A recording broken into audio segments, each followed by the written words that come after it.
My sister is getting bullied at school and I don't know what to do about it. I remember the day Mom told us about the move to Grove Academy. Sarah, my 11-year-old sister, had been sitting at the kitchen table picking at her toast, her dark fringe falling across her eyes like it always did. When Mom mentioned the new school, Sarah's head snapped up so fast I thought she might hurt her neck. For the first time in months, I saw something I'd almost forgotten existed. Hope. Really? She'd whispered, her voice barely audible over the hum of the refrigerator. A new school? Like completely new? Yes, love, Mom had said, reaching across to squeeze Sarah's hand. Grove Academy. It's supposed to be the best school in Dundee, Scotland. A fresh start, just like you wanted. I watched my sister's face transform. The shadows that had taken up permanent residence under her eyes seemed to lighten. Her shoulders, which had been hunched forward for so long I'd forgotten she could stand up straight, pulled back slightly. She even smiled. A real smile, not the fake one she'd been wearing like a mask for the past 2 years. No one will know me there, she'd said, and I could hear the relief in her voice. No one will know about before. We didn't talk about before much in our house. Before meant primary school. Before meant the relentless teasing that started when Sarah was 8. Before meant the day I found her in the bathroom with scissors, trying to cut her hair differently because someone had called it weird. Before meant the school counselor visits that did nothing. Before meant watching my baby sister's light dim a little more each day while the teachers said they were monitoring the situation. The situation.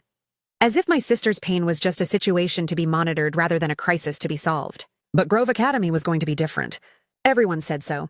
It had excellent ratings, a zero-tolerance bullying policy, and a reputation for actually caring about its students. Mom had done her research, spent hours on the phone with the admissions office, even visited the school twice before enrolling Sarah. This was going to be the answer we'd been praying for.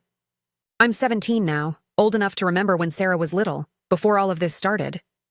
She used to be this bright, bubbly kid who talked to everyone, who made friends with the checkout lady at Tesco, who sang Disney songs at the top of her lungs without caring who heard. She wore her hair however she wanted, dressed in whatever made her happy, and lived in this beautiful bubble where she believed everyone was basically good. Primary school popped that bubble. It started small, like these things always do. A comment here, a snicker there. Someone said her hair was too dark, too straight, too long, too much in her face. Someone else said she dressed weird. Then someone started a rumor that she was emo because she liked to read during lunch instead of playing football. Never mind that she was 8 years old and probably didn't even know what emo meant. Never mind that she just liked books more than sports. Never mind that she was just being herself. The name stuck. Emo Sarah. They'd whisper it in the hallways, write it on her desk, say it loud enough for her to hear, but quiet enough that teachers could pretend they didn't notice. And when Sarah finally worked up the courage to tell a teacher, do you know what they said? Kids will be kids. Just ignore them and they'll get bored. They didn't get bored. They got worse. By the time Sarah was 10, she'd stopped singing, stopped talking to strangers, stopped wearing anything that might draw attention. She cut her fringe to hide her face, wore only black or gray, and developed this habit of making herself as small as possible, hunching her shoulders, keeping her head down, trying to be invisible. It didn't work. Bullies don't need a reason. They'll find one even if they have to make it up. The mental health problems started around then. Anxiety first. She'd get sick before school, genuine physical illness brought on by the stress of facing another day of torment. Then came the dark thoughts. The ones that terrified me and Mom so much we started sleeping with our doors open so we could hear if Sarah got up in the night. We got her help. Therapy, medication, all of it. The doctors said she had depression and anxiety, both triggered by the prolonged bullying. The school said they'd look into it. They never did. Or if they did, nothing changed. The bullying continued. Sarah got worse, and I felt more helpless every single day. I tried to help. God knows I tried. I talked to my old primary school teachers, the ones who remembered me, hoping they'd listen. I walked Sarah to and from school every day. I taught her how to stand up for herself, how to use her words, how to get help. But what good are words when the adults who are supposed to protect you don't listen? So when Mom announced the move to Grove Academy, it felt like a miracle, a chance for Sarah to be someone new, someone who wasn't defined by years of torment, someone who could just be an 11-year-old girl trying to figure out who she was, without a chorus of cruel voices telling her she was doing it wrong. The first day of school, Sarah spent an hour getting ready. She'd let her hair grow out a bit over the summer, and she actually styled it instead of just hiding behind it. She wore a new uniform, stood up straight, and when she came downstairs for breakfast, I saw a glimpse of the sister I remembered from before. "How do I look?" she asked, doing a little spin in the kitchen. "Like you're going to have the best day ever," I told her, and I meant it. I really believed it. Mom drove her to school that first day. I had college, but I made Mom promise to text me updates. The first text came at 9:30. Dropped her off. She seemed nervous but excited. Fingers crossed. The second came at 3:45. Picking her up now. She's smiling. I was so relieved I nearly cried right there in the middle of my English lecture. When I got home that evening, Sarah was in her room, and I could hear her humming. Humming. She hadn't hummed in years. I knocked on her door, and when she called me in, she was sitting on her bed with her homework spread out around her, and she was actually smiling. "How was it?" I asked, sitting down next to her. "It was good," she said, and she sounded surprised, like she couldn't quite believe it herself. "Really good. Everyone was nice. I made a friend, I think. Her name's Amy. We have maths together." "That's brilliant, Sarah," I said, pulling her into a hug. "I'm so proud of you." "Thanks," she mumbled into my shoulder. I think this might actually work out." I wanted to believe her. I wanted to believe that Grove Academy would be different, that the fresh start would stick, that my sister could finally just be a normal kid at a normal school having a normal life. But that hope lasted exactly 3 days. On the 4th day, Sarah came home quiet. Not upset, just quiet. When I asked about her day, she shrugged and said it was fine. When Mom asked about Amy, Sarah said they'd eaten lunch together. Everything seemed okay, but something felt off. That spark from the first few days had dimmed slightly. By the end of the first week, the spark was gone entirely. "What happened?" I asked her on Friday night. We were in her room, and she was lying on her bed staring at the ceiling. "Nothing," she said. "Sarah?" I said nothing. "You're a terrible liar." She was quiet for a long moment, and then, "There's this girl, Ellie. She's in my year." My stomach dropped. "What about her?" She said something about my hair. Called me emo. 4 days. It had taken 4 days for it to start again. "What did you do?" I asked, trying to keep my voice calm even though I wanted to scream. I ignored her. Like the therapist said, just walked away. "Good. That's good, Sarah." But it wasn't good. Because ignoring bullies doesn't make them stop. It just makes them try harder to get a reaction. The next week, Ellie said it again. And again. And then her friends started saying it too. Emo Sarah had followed my sister to her new school. Reborn in the mouth of a girl who didn't even know the original bullies but had somehow decided that Sarah's hair, her perfectly normal, slightly long, dark hair, was worth mocking. I know it sounds stupid. Hair. Of all the things to bully someone about, hair seems so trivial, so meaningless. But that's the thing about bullying. It's never really about the thing they say it's about. It's about power. It's about finding someone who seems vulnerable and exploiting that vulnerability for entertainment. And Sarah, with her history of mental health problems, with her quiet demeanor and her tendency to keep to herself, must have seemed like an easy target. By the 3rd week, it wasn't just comments anymore. Ellie had started approaching Sarah directly, seeking her out during breaks and lunch, making sure Sarah knew she was being watched, being judged, being found wanting. "She told me to go cut myself," Sarah said one night, her voice so small I almost didn't hear her. I froze. "She what?" She said I should go cut myself. Because that's what emos do, right? The rage that filled me in that moment was unlike anything I'd ever felt. This wasn't just teasing. This wasn't just mean comments. This was a direct attack on my sister's mental health, a weaponization of her past struggles, a deliberate attempt to hurt her in the deepest way possible. "Did you tell a teacher?" I asked, though I already knew the answer. Sarah shook her head. "What's the point? They didn't help before. Why would they help now?" "Because Grove Academy is supposed to be different," I said, but even I could hear the doubt in my voice. "It's not different," Sarah whispered. "It's exactly the same." And that's when I knew we were in trouble. Because if the best school in Dundee couldn't protect my sister, where could she possibly be safe? The thing about bullying is that it escalates. It never stays at the same level. It's like a fire. If you don't put it out immediately, it spreads, consumes, destroys everything in its path. Ellie didn't stop at telling my sister to cut herself. That was just the beginning. By the 4th week of term, Sarah was coming home with her shoulders hunched again. That familiar, defeated posture I'd hoped we'd left behind at primary school. She'd stopped talking about Amy, stopped mentioning anything good about school at all. When Mom asked about her day, Sarah would mumble, "Fine," and disappear into her room. I knew better than to push too hard. Sarah had always been the type to bottle things up until they exploded, and I'd learned over the years that sometimes you had to wait for her to come to you. But waiting was torture when I could see her suffering and couldn't do anything about it. It was a Tuesday evening when everything came crashing down. I was in my room doing coursework when I heard crying from Sarah's room. Not the quiet, hidden crying she usually did. This was loud, desperate sobbing that made my heart stop. I ran to her room and found her curled up on her bed, her whole body shaking. Her phone was on the floor beside her, screen still lit up. "Sarah, what happened?" I asked, sitting down beside her and pulling her into my arms. She couldn't speak at first, just cried into my shoulder while I held her and tried not to panic. When she finally calmed down enough to talk, the words came out in broken fragments. Ellie? She told me to go kill myself. My blood ran cold. What? At school today? She came up to me at lunch and she said I should just go kill myself. That no one would miss me. That I'm worthless and the world would be better without me. I felt like I'd been punched in the stomach. This wasn't just bullying anymore. This was psychological warfare. This was a deliberate attempt to push my sister toward the darkest thoughts she'd fought so hard to escape. Did anyone hear her? I asked, trying to keep my voice steady. Sarah nodded. Her friends were there. They laughed, and there were other people around, but no one said anything. They just pretended they didn't hear. What about teachers? There weren't any nearby, and even if there were... She trailed off, and I knew what she was thinking. Even if there were teachers, would they have done anything? Would they have believed her? Or would they have dismissed it as kids being kids like they always did? We're telling Mom, I said firmly, and we're going to the school tomorrow. This isn't okay, Sarah. This is serious. It won't help, Sarah said, her voice hollow. Nothing ever helps. It will this time, I insisted, though I wasn't sure I believed it myself. Grove Academy has a zero-tolerance policy for bullying. They have to do something. But Sarah just shook her head and curled up tighter, and I realized with a sinking feeling that she'd already given up hope. Mom was furious when we told her. I'd never seen her so angry. Her face went red, her hands shook, and for a moment I thought she might actually drive to Ellie's house right then and there. But she took a deep breath, composed herself, and promised Sarah that she would handle it. The next morning, Mom took the day off work and went to Grove Academy with Sarah.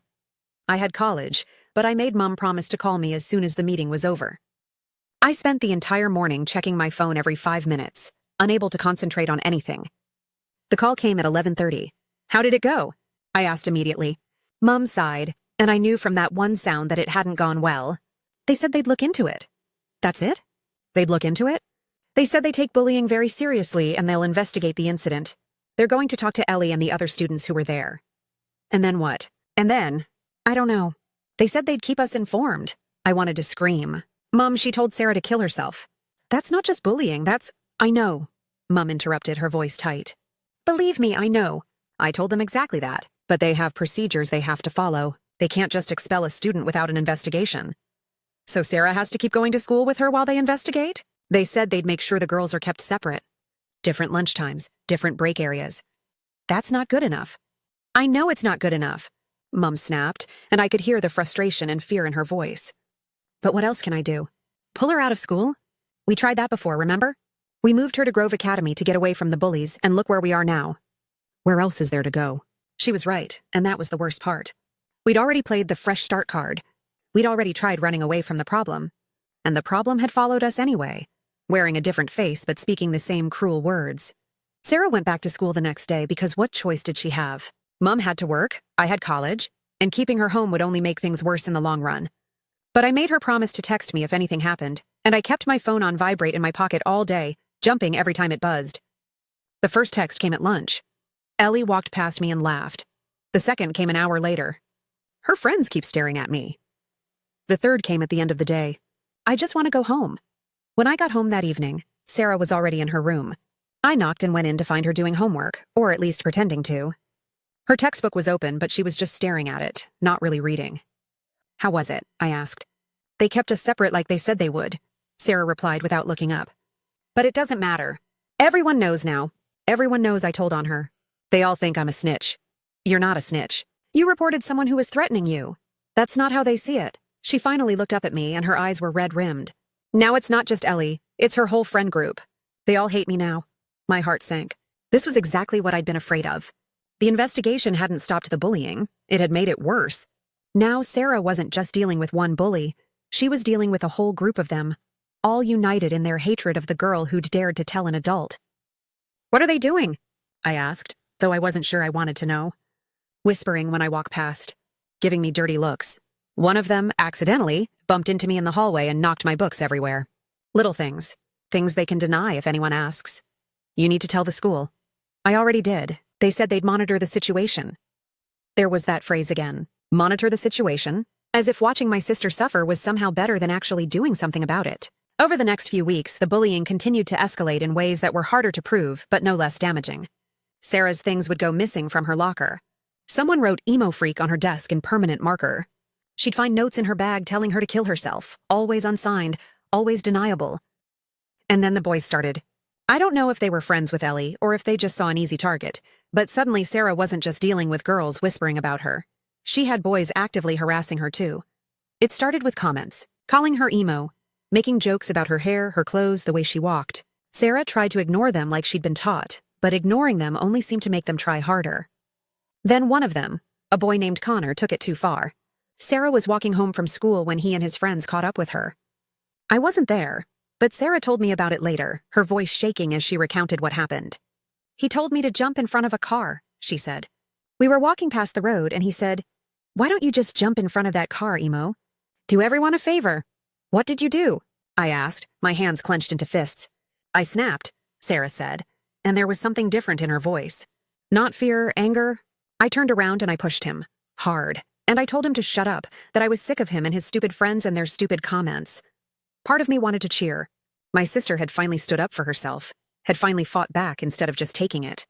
But the other part of me was terrified, because I knew how these things worked. When the victim fights back, they're the one who gets in trouble. "Did anyone see?" I asked. "His friends. And some other kids from school. Did you get in trouble?" Sarah nodded miserably.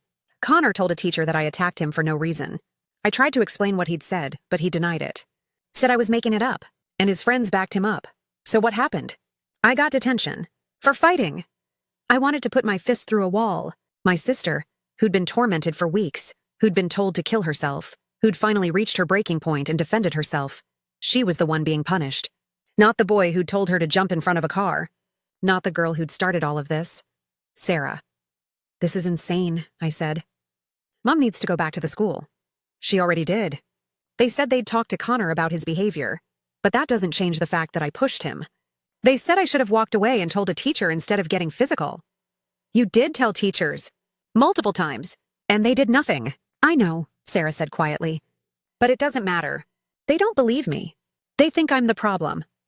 That night, I lay in bed staring at the ceiling, my mind racing. This couldn't continue. My sister was being systematically destroyed by these kids, and the school that was supposed to protect her was failing at every turn. Grove Academy, the best school in Dundee, couldn't even keep an 11-year-old girl safe from harassment. I thought about all the things I could do. I could confront Ellie myself, but that would probably just make things worse for Sarah. I could go to the school board, but that would take time we didn't have. I could try to get the media involved, but that would expose Sarah to even more scrutiny. Or I could do what every fiber of my being was screaming at me to do. I could find Ellie and make her understand exactly what it felt like to be afraid. But I couldn't.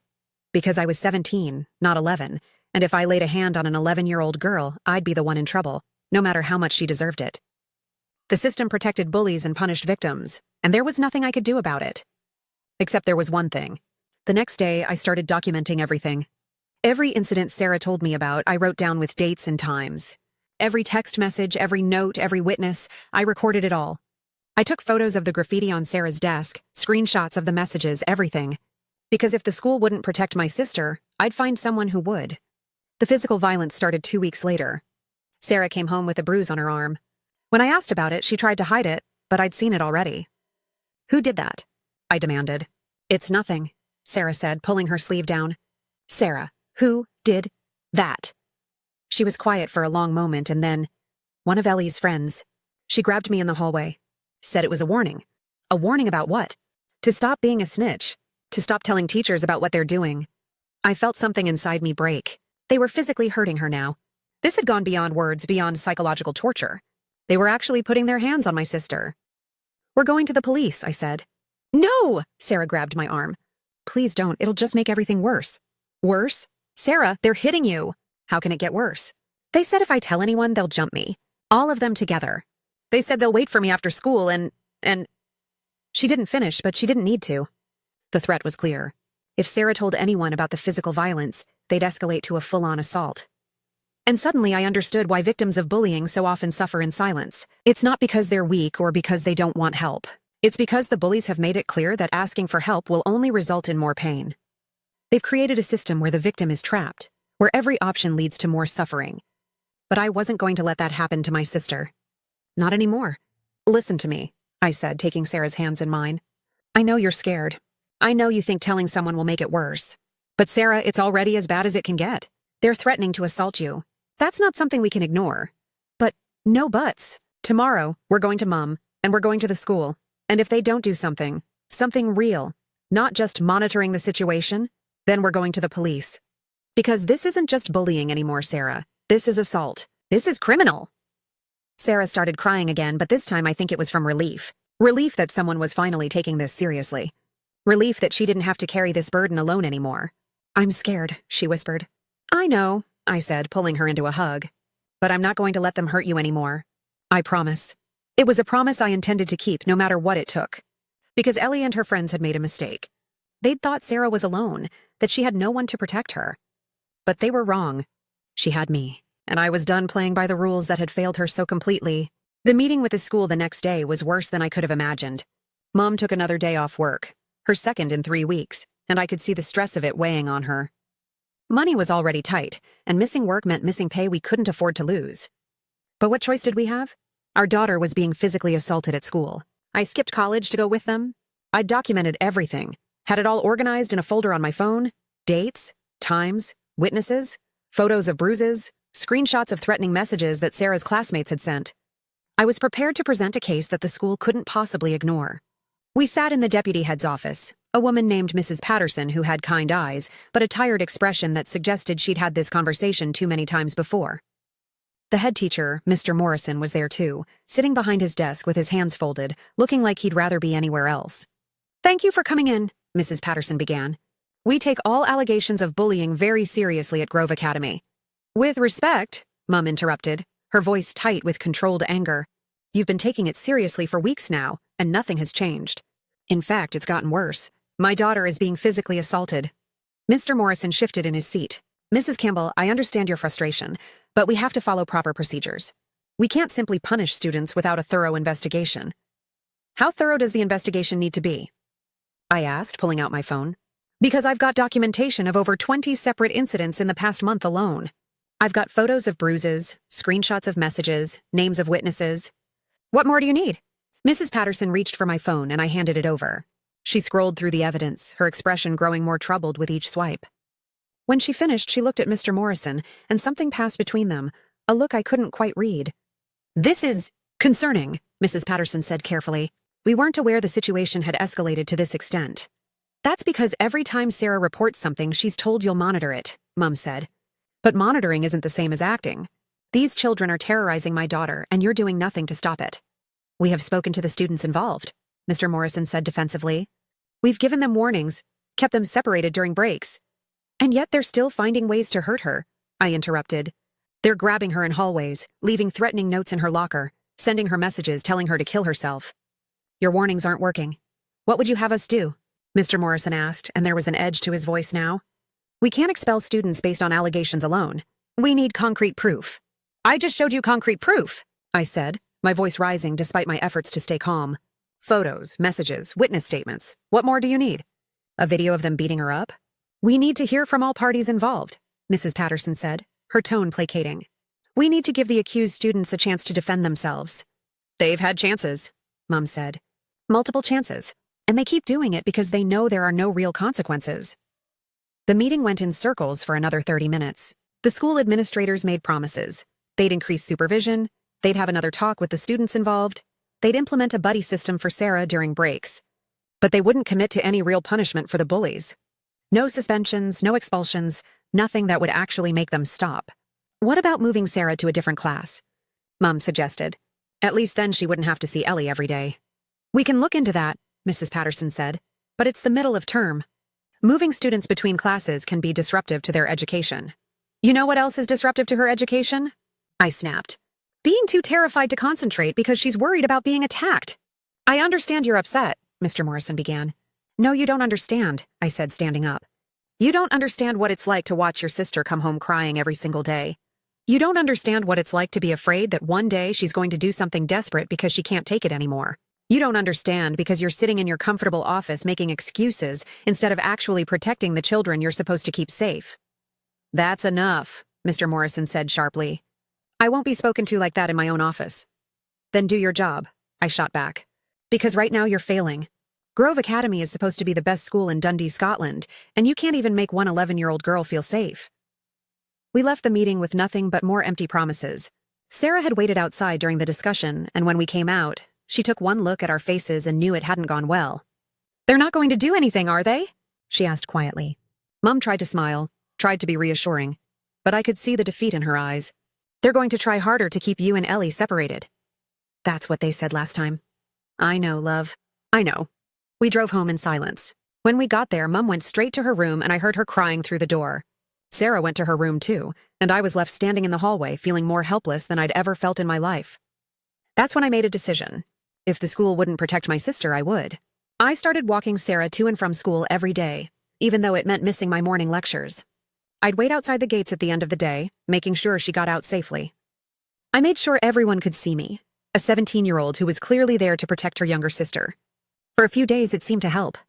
The bullies kept their distance when I was around. But they were smart. They waited for the times when I couldn't be there, during lunch, during breaks, in the bathrooms where I couldn't follow. Sarah came home one day with her uniform torn. Someone had grabbed her jumper and ripped it during lunch. When she'd tried to tell a teacher, she was told it was probably just an accident. Another day, she found her gym kit soaked in water. Someone had dumped it in a sink.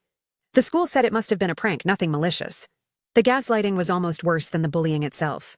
Every incident was minimized, explained away, dismissed as accidents or misunderstandings. The message was clear. Sarah's suffering didn't matter. Her fear didn't matter. The comfort and education of the bullies mattered more than the safety of their victim. I started researching our options. Could we sue the school for failing to protect Sarah? Could we go to the police about the threats and assaults? Could we get a restraining order against Ellie? The answers were complicated. Yes, we could potentially sue, but it would be expensive and time-consuming, and there was no guarantee we'd win. Yes, we could go to the police, but they'd likely just refer it back to the school unless there was serious physical harm. And no, we couldn't get a restraining order against another child unless there was an imminent threat of serious violence. We were trapped in a system that was designed to protect institutions, not individuals. A system where the burden of proof was on the victim, where the accused had more rights than the accuser, where keeping things quiet was more important than keeping children safe. I joined online forums for parents of bullied children, hoping to find advice, solutions, anything that might help. What I found instead was heartbreaking. Hundreds, thousands of families going through the exact same thing. Children being tormented while schools did nothing. Parents begging for help that never came. And worst of all, stories of children who hadn't survived, who'd taken their own lives because the bullying became too much to bear. I read about a boy in Manchester who'd hanged himself at 13 after years of bullying. The school had known. His parents had complained. Nothing had been done. I read about a girl in Glasgow who'd jumped off a bridge at 15. She'd left a note naming her bullies. The school said they'd had no idea it was that serious. I read story after story after story, and they all had the same theme. Schools that failed to act, parents who felt helpless, children who suffered in silence until they couldn't take it anymore. And I became terrified that Sarah would become another statistic. One night, about 6 weeks into term, I found Sarah in the bathroom at 2 a.m. She was sitting on the floor, her knees pulled up to her chest, crying silently. "Sarah?" I said softly, sitting down beside her. "What's wrong?" "I can't do this anymore," she whispered. "I can't keep going to that school. I can't keep pretending I'm okay when I'm not." "Then we'll find another solution," I said, though I had no idea what that solution might be. "We'll homeschool you, or find a different school, or—" "There is no other school," Sarah interrupted. "We already tried that. We moved to Grove Academy to get away from the bullies, and they just found me again. It doesn't matter where I go. It's always going to be the same." "That's not true." "Yes, it is." She looked at me with eyes that were far too old for an 11-year-old. "Don't you get it? It's not about the school. It's about me. There's something wrong with me that makes people want to hurt me." "There is nothing wrong with you," I said firmly, taking her hands. "Nothing. You are kind and smart and creative and brave. The problem isn't you, it's them. They're the ones who are broken, not you." "Then why does this keep happening? Why do people keep choosing me to pick on?" I didn't have an answer for that. I wished I did. I wished I could explain why some children become targets while others don't, why cruelty seems to find certain people no matter where they go. But I couldn't. "I don't know," I admitted. "But I do know that it's not your fault. And I know that we're going to get through this." "How?" Sarah asked. "How are we going to get through this when nothing we do makes it stop?" "I don't know yet," I said. "But we will. I promise you, Sarah, we will find a way." It was a promise I wasn't sure I could keep, but I had to try. Because the alternative, giving up, accepting that this was just how things were going to be, was unthinkable. The next day, I did something I'd been avoiding. I looked up Ellie on social media. It wasn't hard to find her. She had public accounts on Instagram and TikTok, filled with photos of her and her friends, videos of them dancing and laughing, posts about their perfect lives. She looked like a normal 11-year-old girl. Pretty popular, happy. There was nothing in her online presence that suggested she was capable of the cruelty she inflicted on my sister.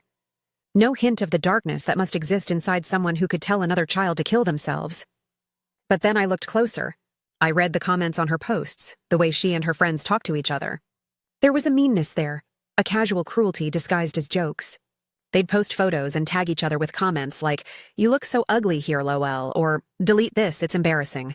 They'd make fun of other students, share screenshots of private conversations, mock people's appearances. It was all presented as harmless fun, just girls being girls. But I could see the pattern. This was how they operated, through a veneer of friendship that barely concealed the constant competition and cruelty underneath. And Sarah, quiet and different and vulnerable, had become their favorite target. I wanted to comment on Ellie's posts. I wanted to expose her for what she really was, to let everyone see the monster behind the pretty smile. But I knew that would only make things worse for Sarah. Online harassment would just add another dimension to her suffering. Instead, I took screenshots. More documentation for the file I was building. Evidence that this wasn't just about Sarah being too sensitive or misunderstanding social dynamics. This was a pattern of behavior, a culture of cruelty that the school was either unwilling or unable to address. That weekend, things came to a head. Sarah and I were at the local shopping center when we ran into Ellie and two of her friends. I saw them before Sarah did, and I felt my whole body tense. I wanted to turn around, to get Sarah out of there before they saw us. But it was too late. "Oh, look," Ellie said loudly, making sure everyone around could hear. "It's emo Sarah and her bodyguard." Her friends laughed. Sarah froze beside me, her hand gripping my arm. "Keep walking," I murmured to her, trying to guide her past them. But Ellie stepped into our path. "What's wrong, Sarah? Too scared to go anywhere without your sister?" "Leave her alone," I said, my voice low and dangerous. "Or what?" Ellie challenged, looking up at me with a smirk. "You going to hit me?" "That would be assault, you know. I'm only 11. She knew exactly what she was doing. She knew I couldn't touch her, couldn't do anything to her without getting in serious trouble myself. And she was enjoying it, enjoying the power she had over both of us. "You need to back off," I said, stepping between her and Sarah. "What you're doing to my sister is harassment. It's bullying. And if you don't stop, there will be consequences." "Ooh, consequences," Ellie mocked. "I'm so scared. What are you going to do, tell the school?" "They don't care. They know Sarah's just a lying little freak who makes things up for attention." That's when Sarah snapped. She pushed past me and got right in Ellie's face. "I'm not a liar," she shouted. "You told me to kill myself. You and your friends have been making my life hell for weeks. And you know what? I'm done being scared of you." For a moment, Ellie looked genuinely surprised. She'd clearly expected Sarah to cower and run away like she always did. But Sarah wasn't running anymore. "You're pathetic," Sarah continued, her voice shaking but strong. "You're a bully and a coward, and the only reason you pick on me is because you're miserable with your own life." "Well, I'm not going to let you make me miserable anymore. You don't get to have that power over me." It was the bravest thing I'd ever seen my sister do, standing up to her tormentor in public, refusing to be intimidated anymore. I was so proud of her I could have cried. But Ellie's surprise quickly turned to rage. "You're going to regret this," she hissed. "On Monday, you're dead. Me and my friends are going to jump you after school, and there's nothing you or your sister can do about it." "That's a threat," I said, pulling out my phone. "And I'm recording this. You just threatened to assault my sister in front of witnesses. That's not bullying anymore. That's a crime." Ellie's eyes widened as she realized what she'd done. Her friends grabbed her arms and pulled her away, whispering urgently. They disappeared into the crowd, leaving Sarah and me standing there, both of us shaking with adrenaline. "Did you really record that?" Sarah asked. I nodded, showing her the video on my phone. Clear audio of Ellie threatening to jump Sarah on Monday. "What are we going to do with it?" Sarah asked. I looked at my sister, brave, scared, exhausted Sarah, and made a decision. "We're going to the police," I said. "The school has had their chance. Now it's time to let the authorities handle this." Because I was done playing by rules that were designed to protect bullies. I was done watching my sister suffer while adults made excuses. I was done being helpless. Ellie had made a mistake. She'd threatened my sister in public, and I had proof. And I was going to make sure there were finally consequences. Monday morning came too quickly. I'd spent the entire weekend going over our options with Mom. We had the video of Ellie's threat. We had all my documentation. We had photos of Sarah's bruises. We had everything we needed to make a case that this had gone beyond schoolyard bullying into criminal territory. Sunday night, we sat down as a family and made a plan. First thing Monday morning before school, we'd go to the police station and file a report. We'd show them the video, the evidence, everything. Then we'd go to the school and inform them that we'd involved the police. And if Ellie or any of her friends came near Sarah, we'd document it and add it to the police report. Sarah was terrified. She kept saying that going to the police would make everything worse, that Ellie and her friends would retaliate, that she'd become even more of a target. And maybe she was right. But doing nothing wasn't an option anymore. "I know you're scared," I told her Sunday night as we sat in her room. "I'm scared too. But Sarah, she threatened to assault you. That's not something we can ignore. And if we don't stand up to her now, when will we? What if the police don't believe me?" Sarah asked, voicing the fear that had been haunting all of us. "What if they think I'm making it up like the school does?" "We have video evidence," I reminded her. "We have her own words recorded, threatening you. They can't dismiss that." "But what if they do?" I didn't have an answer for that. Because the truth was, I didn't know what would happen. I didn't know if the police would take it seriously, if they'd actually do anything, if it would make a difference. All I knew was that we had to try. Monday morning, we walked into Dundee Police Station at 8 a.m. The officer at the front desk looked surprised to see an 11-year-old girl and her family there so early, but he listened as Mum explained why we'd come. We were taken to a small interview room where a female officer named P.C. Mackenzie sat down with us. She was young, maybe late 20s, with kind eyes and a gentle manner that immediately put Sarah at ease. "Tell me what's been happening," she said, pulling out a notebook. And Sarah told her everything, all of it. The months of verbal abuse, the threats, the physical violence, the school's failure to protect her. She showed P.C. Mackenzie the bruises, the torn uniform, the threatening messages. And then I showed her the video from the shopping center. P.C. Mackenzie watched it twice, her expression growing more serious each time. When it finished, she looked at Sarah with something I hadn't seen from an adult in authority in a long time, genuine concern. "This is serious," she said. "What this girl is doing, what all of them are doing, this isn't just bullying.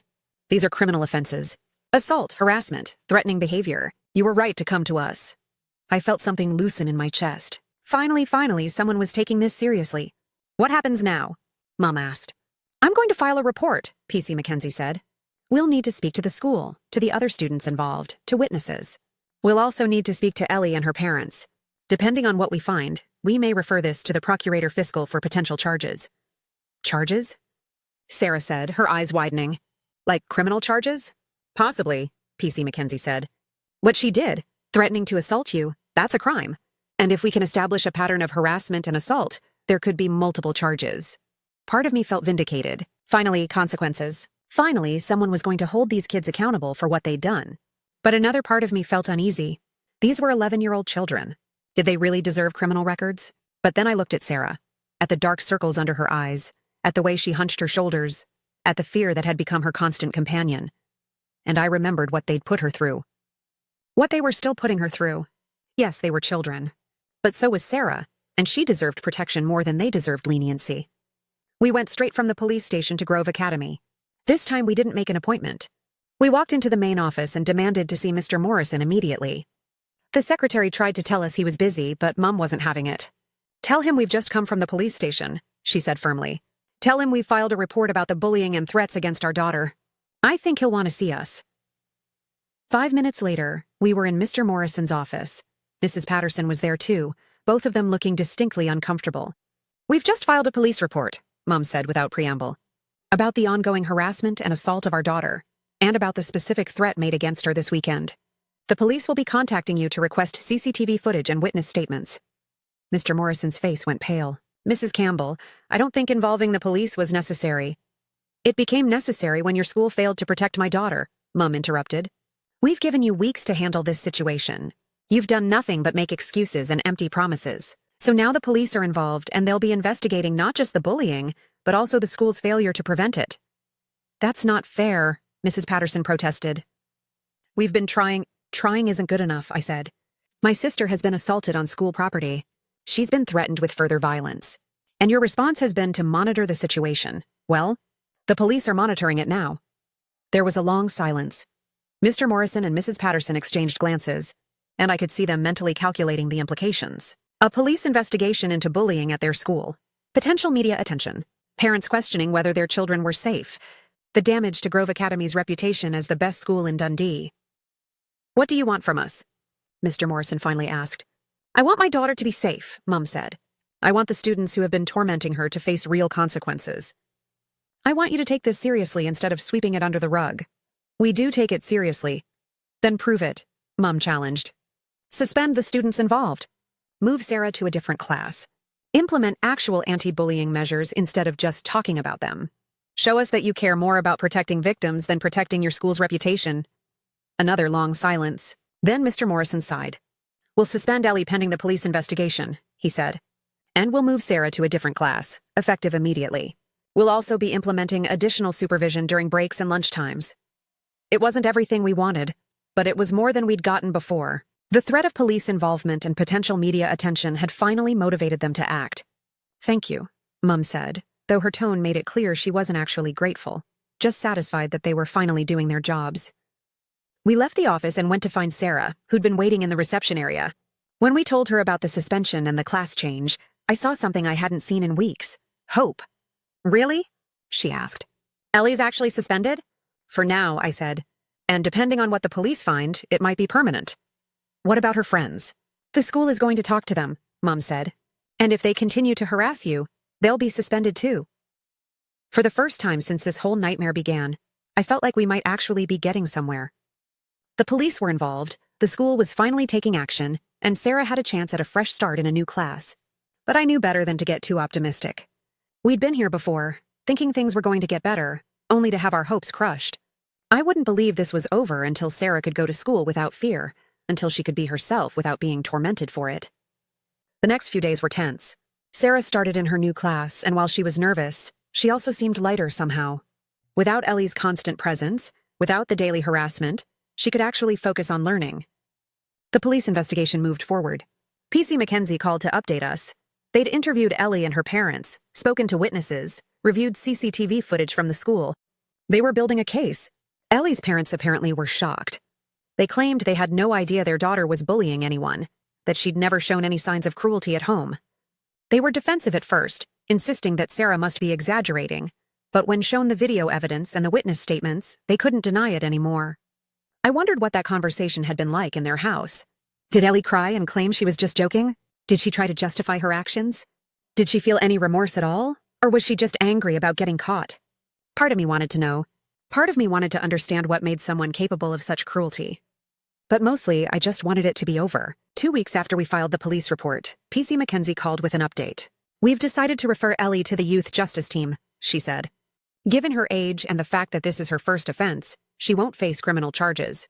But she'll be required to participate in a restorative justice program, which includes counseling and education about the impact of bullying. What about the other students involved? Mum asked. The school is handling them through their own disciplinary procedures. Several have been suspended, and they're all required to participate in anti-bullying workshops. It wasn't the harsh punishment part of me had wanted, but it was something. It was accountability. It was consequences. What about Sarah? I asked.